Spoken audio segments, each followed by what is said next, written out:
there, I'm back for another day of BookMas. So let's get into it. This topic is going to be about the books in 2020 that surprised me. We are long into 2021, but I am still recapping my year and giving you guys some insight into my reading life. So let's get into it.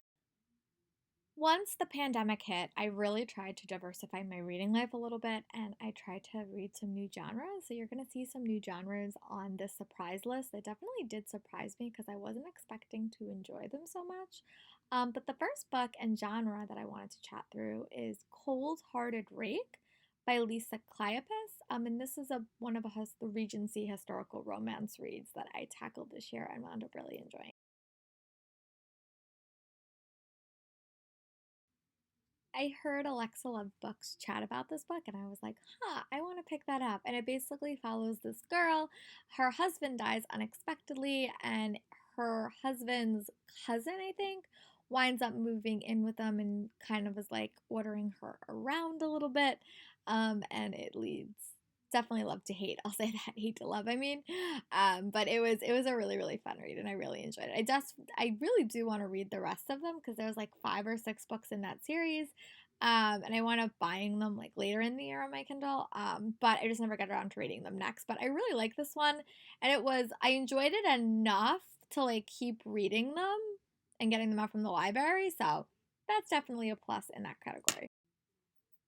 The next book we're going to chat about is a middle grade historical fiction read, which is not a genre I normally read. I picked this book up from ALA and it's called The Blackbird Girls by Anne Blankman.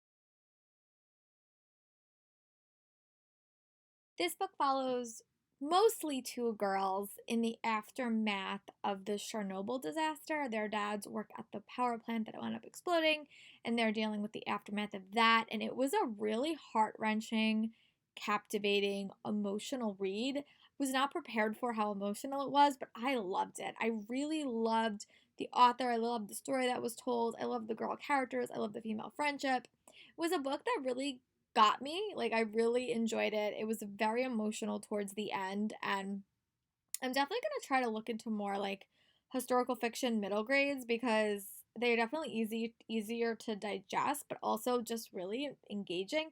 This is the author that wrote the door it's like the Shadow and Fog series.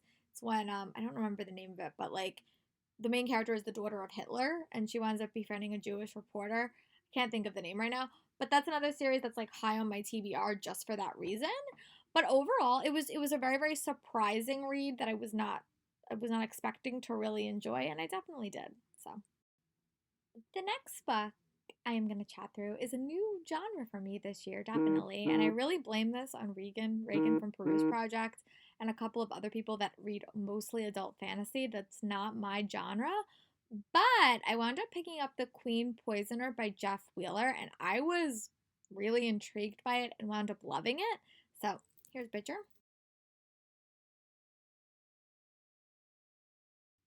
I think the reason I like this book so much is it started off with this young character as a little boy as he was kind of moving through this world as a political prisoner. And I know he gets older in the future books, but I just felt like his writing was so simple and so easy to follow, and the world building was so easy for me because you're looking at it through the eyes of like a 6 or 8 year old. And I know as he'll obviously get older in subsequent books, but I just thought that was just a really good entry point, especially because that month I had also read Robin Hobbs, and I really struggled with her first book, but this had the opposite effect, and I really want to read the second book, hopefully by the end of the year, if not in early 2020, 2021, because it's just a really, really short read. But this is definitely a series for like adult that I will definitely keep reading when I have the chance. The next 2 books are connected, and they're both by Erin Hahn, and they're More Than Maybe and You'd Be Mine.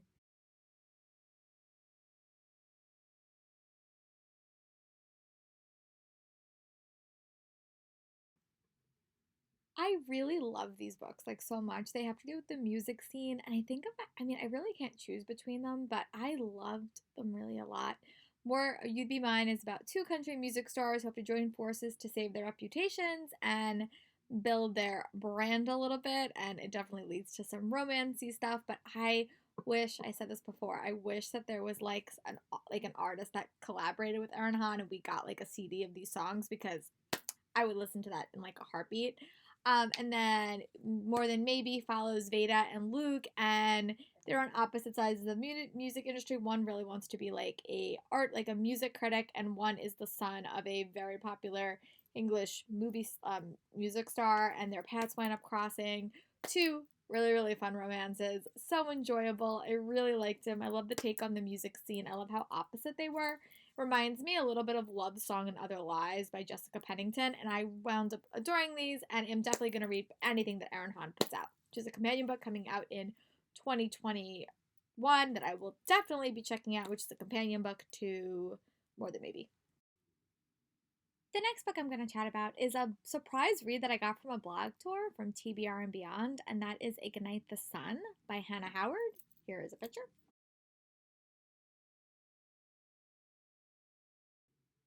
I definitely talked about this author in my debuts author list that like really surprised me, but I just thought like her book was really interesting. It dealt with like a really interesting concept, like the sun was the enemy, and there was like a lot of like typical tropes, but I just thought her writing style was really interesting. It deals with one of my favorite tropes, a blast from the past friendship romance that kind of develops, and I really wound up liking it. It was definitely a book that caught me off guard. It was one that surprised me, but it was definitely like a fun environment, fun characters, very, very fast paced.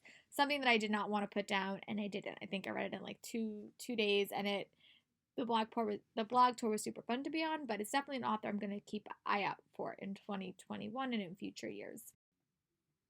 The next book is another one that I was really surprised by, and that was Yes, No, Maybe So by Becky Albertalli and Alicia Saeed. Here is a picture.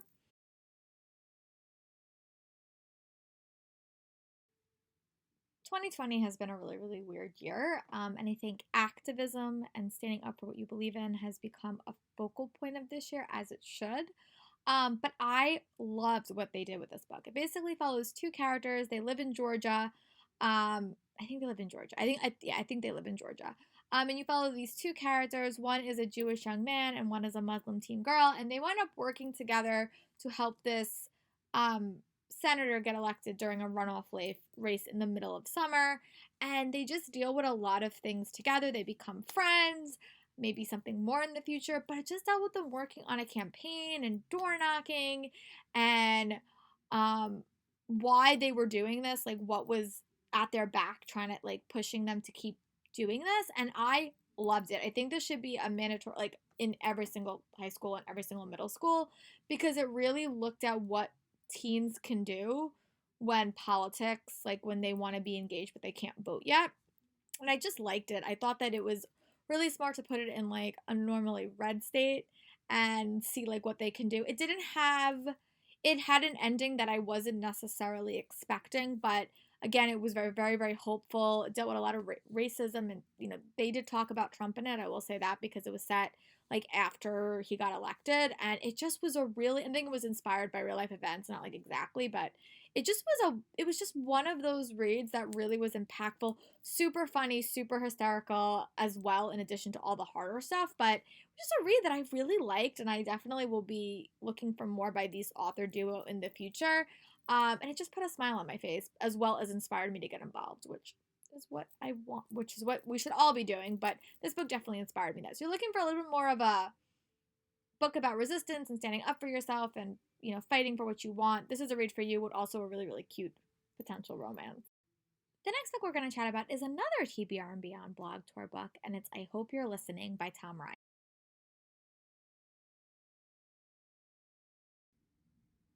For those that don't know, I love true crime videos. I love watching them. I watch them a lot as background noise. Should probably watch them a little bit less because I could probably get a lot more reading done if I don't listen to them.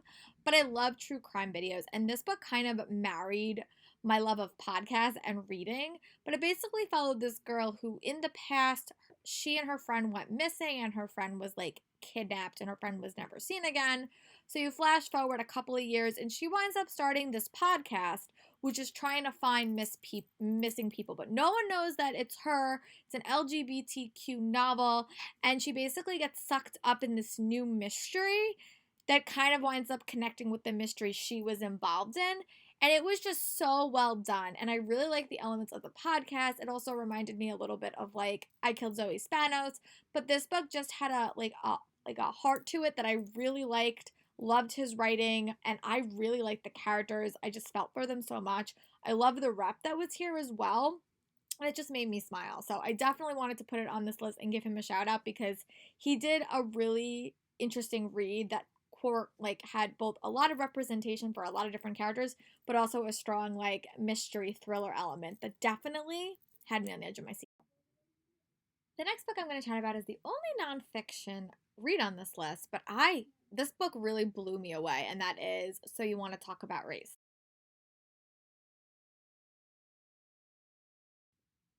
Again, as I said previously, 2020 is a weird year. Just as a weird year. We were talking about topics we didn't expect to talk about, and race and racism and race relations in America were really at the forefront of my mind. So I really went out of my way to read a few books on like white supremacy and racism and just more diverse books in general. And this book is one that really stuck out to me. I got it from Auto Overdrive from my library, and it just really like punched me in the emotions reading from this woman's point of view and just reading about her life and the lessons and what she learned and giving me history about a lot of different elements. I would definitely recommend maybe read like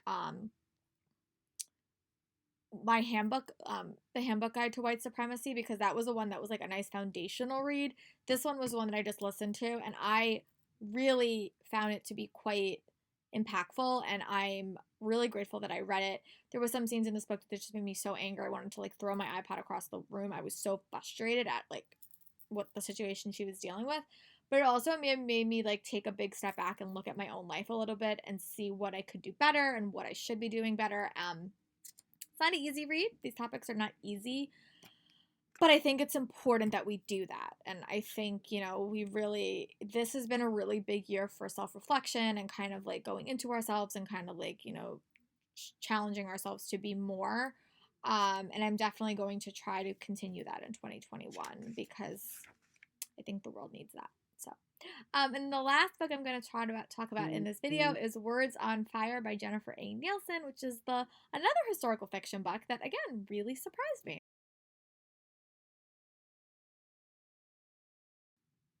This was a book that again, real like it was another historical fiction read that it was about Lusitania. And I've never read a book about Lusitania, but it was about the smuggling of books, and it was again a book that really caught me by the emotions, and I was like really invested in the story, probably because it had to do with people smuggling books. But again, it was a Jennifer A. Nielsen book that just really again, her writing style was one that just captured me, kind of like Anne Blankman, and it really dealt with a part of like the world's history that I never heard of before, and it just again was really like sucker punched me in the emotion. So again, these are just some books that caught me by surprise, books that I don't think I necessarily would have picked up, but just kind of got roped into them. I definitely found some drama, like genres, that I'm definitely going to try to read more in 2021, and I'll probably do a video about that in general, and I'll probably talk about it in my goals video, which I'm not even thinking about filming yet. But I will talk to you guys tomorrow for another BookMas video. Bye, guys!